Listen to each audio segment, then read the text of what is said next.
Panasonic has rolled out a firmware update to restore full 4K 120Hz resolution even in VRR mode on the company's 2021 JZ series of OLED televisions, which is definitely good news for owners who game on an HDMI 2.1 console, such as the Sony PS5 or the Xbox Series X. The firmware version is 3.124, which we installed on a 48-inch Panasonic JZ980 OLED we're reviewing at the moment.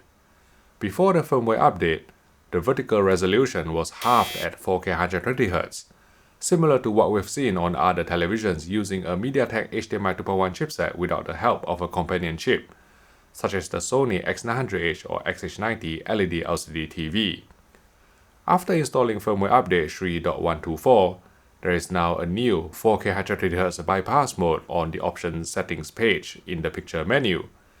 As you can see from this 4K HDR resolution test pattern from Ryan Masiola, engaging 4K 120Hz bypass mode would resolve the horizontal single pixel lines, even with VRR or variable refresh rate enabled, which is a first for a television using a Mediatek HDMI 2.1 SoC without needing a coprocessor. To give you some context on why this is such a breakthrough, the Sony X900H LED LCD still couldn't resolve full 4K 120Hz resolution more than 18 months after launch, whereas the Philips 806 OLED could do so, but without ALLM or VRR engaged. Otherwise, vertical resolution would continue to be halved at 4K 120Hz. Sony's 2021 televisions with Bravia XR processor use a companion chip to deliver full 4K 120Hz resolution, but are still awaiting a firmware update to add VRR support.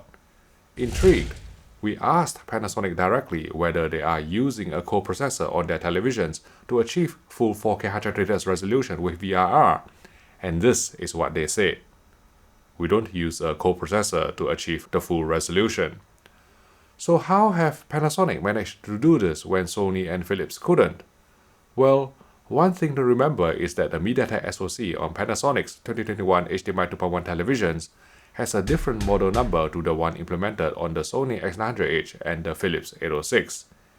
If we use the internal YouTube app on the Panasonic JZ980 to check, you can see that the onboard Mediatek chipset is MT5816, while on the Sony XH90 and the Philips 806, the SoC is the Mediatek MT5895, so perhaps there's some slight architectural differences which allow Panasonic to find a way to deliver full 4K 120Hz resolution with VRR. Another explanation could be the ingenuity of Panasonic's engineers. We've seen several examples of the Japanese brand coming up with original solutions to tackle OLED TV issues. For instance, Panasonic was the first to recognize the near black chrominance overshoot problem on HDR OLED televisions, and started switching off the white subpixels near black as early as back in 2018 to mitigate the issue. And it's only this year that Sony started deploying the solution on its 2021 OLED televisions. Also, Panasonic was the first OLED manufacturer to implement a heatsink back in 2019 on the company's flagship GZ2000 OLED TV to achieve higher peak brightness and brighter APL or average picture level than conventional OLEDs.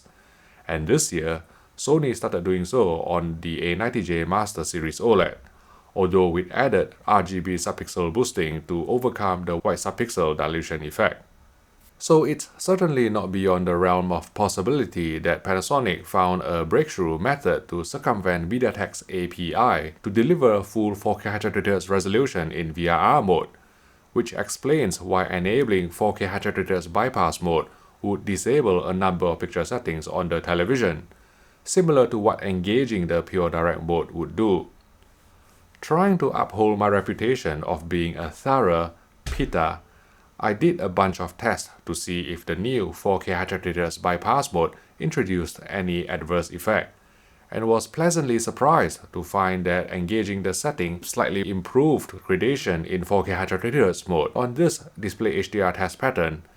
In case you are thinking about using the 4K 120Hz bypass mode to alleviate the occasional posterization in HDR movies, unfortunately the setting is only accessible with a 4K 120Hz video signal, and so can't be deployed for 24p films. Engaging the setting also preserved full 444 chroma at 4K 120Hz, so you don't need to faff about with engaging PC mode or whatnot. we ran the NVIDIA Pendulum app and confirmed that the new 4K 120Hz bypass mode continued to produce smooth playback that's free from tearing artifacts, both on the swinging pendulum as well as the horizontally scrolling test pattern. However, note that engaging 4K 120Hz bypass mode would lock out the HDR tone map setting, which means you can't simulate HDRG by forcing the TV to hard clip. Furthermore, the 4K 120Hz bypass mode seemed to clip slightly more bright highlight detail in Dirt 5.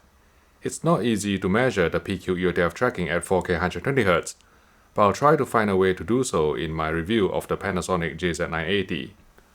Prior to firmware 3.124, the Panasonic JZ980 would manifest visible image instability when displaying some 4K 60Hz Dolby Vision games from the Xbox Series X, just like what we reported in our Panasonic JZ2000 review some 4 months ago. This issue has also been resolved by firmware 3.124, so Panasonic JZ OLED owners can now enjoy Dolby Vision games at 4K 60Hz without any problems. Due to hardware limitations, Panasonic's 2021 HDMI 2.1 TVs can never support 4K 120Hz Dolby Vision gaming.